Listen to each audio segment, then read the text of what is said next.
আসসালামু আলাইকুম সুপ্রিয় দর্শক মণ্ডলী, আশা করি আপনারা সবাই ভালো আছেন।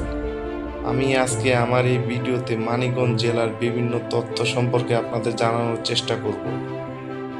মানিকগঞ্জ মহকুমা প্রতিষ্ঠিত হয় 1845 সালের মে মাসে। এই মহকুমা প্রথমে ফরিদপুর জেলার অন্তর্গত ছিল। পরবর্তীতে 1856 সালে মানিকগঞ্জ মহকুমাকে ফরিদপুর জেলা থেকে ঢাকা জেলার অন্তর্ভুক্ত করা হয়। সর্বশেষ 1984 সালে মানিকগঞ্জ জেলা হিসাবে পরিচিতি পায়। এই জেলার উত্তরে টাঙ্গাইল জেলা অবস্থিত। পশ্চিম এবং দক্ষিণ সীমান্তে যমুনা ও পদ্মা নদী পাবনা, রাজবাড়ী ও ফরিদপুর জেলাকে বিচ্ছিন্ন করেছে। পূর্ব, উত্তর পূর্ব এবং দক্ষিণে রয়েছে ঢাকা জেলার ধামরাই, সাভার এবং কেরানীগঞ্জ উপজেলা। মানিকগঞ্জ জেলা 7টি উপজেলা নিয়ে গঠিত। এগুলো হলো মানিকগঞ্জ সদর, ঘিওর, শিবালয়, দৌলতপুর, হরিরামপুর,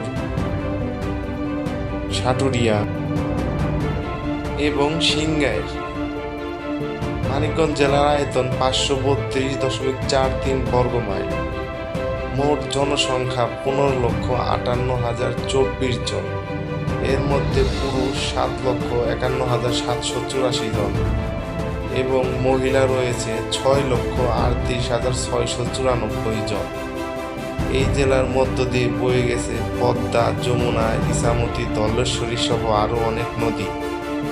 মানিকগঞ্জ নামকরণের পিছনে রয়েছে রহস্য ঘেরা ইতিহাস। মূলত সংস্কৃতি শব্দ মানিক্য থেকে মানিক শব্দটি এসেছে। গঞ্জ শব্দটি ফরাসি শব্দ থেকে নেওয়া।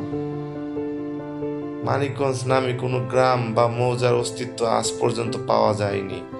জনশ্রুতি রয়েছে 8শ শতকের প্রথমার্ধে মানিক শাহ নামক সুফি দরবেশ সিংগাইর উপজেলার মানিকনগর গ্রামে আগমন করেন এবং খানকা প্রতিষ্ঠা করে ইসলাম ধর্ম প্রচার শুরু করেন। পরবর্তীকালে তিনি এই খানকা ছেড়ে হরিরামপুর উপজেলায় দরবেশ হায়দার শেখের মাজারে গমন করেন এবং ইছামতি তীরবর্তী জনশূন্য চরাভূমি বর্তমান মানিকনগরে এসে খানকা প্রতিষ্ঠা করেন। এই খানকাকে কেন্দ্র করে এখানে জনবসতি গড়ে ওঠে। মানিক শাহ শেষ জীবনে ধামরাইতে অবস্থিত আধ্যাত্মিক গুরুর দরবার শরীফে ফিরে যাবার মানসে পুনরায় দ্বিতীয় খানকা ছেড়ে ধলেশ্বরী নদীর তীরে পৌঁছান এবং খানকা স্থাপন করেন।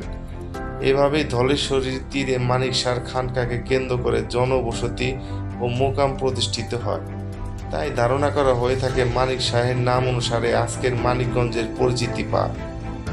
মানিকগঞ্জের দর্শনীয় স্থানসমূহের মধ্যে রয়েছে বালিয়াটি রাজপ্রাসাদ, তেওতা জমিদার বাড়ি, নাহার গার্ডেন সহ আরও অনেক স্থান। উল্লেখযোগ্য ব্যক্তিসমূহের মধ্যে রয়েছেন ভাষা শহীদ রফিক উদ্দিন আহমদ,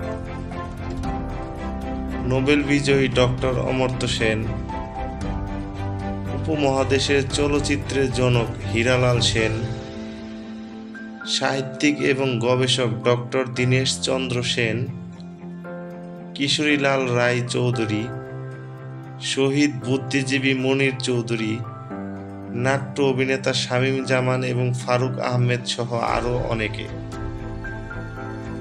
সুপ্রিয় দর্শক মণ্ডলী, আমার এই ভিডিওটি যদি আপনাদের ভালো লেগে থাকে তাহলে অবশ্যই লাইক, কমেন্ট এবং শেয়ার করতে ভুলবেন না, যেন আমি পরবর্তীতে এইরকম ভিডিও আপনাদের আরও উপহার দিতে পারি। আসসালামু আলাইকুম, সবাই ভালো থাকবেন।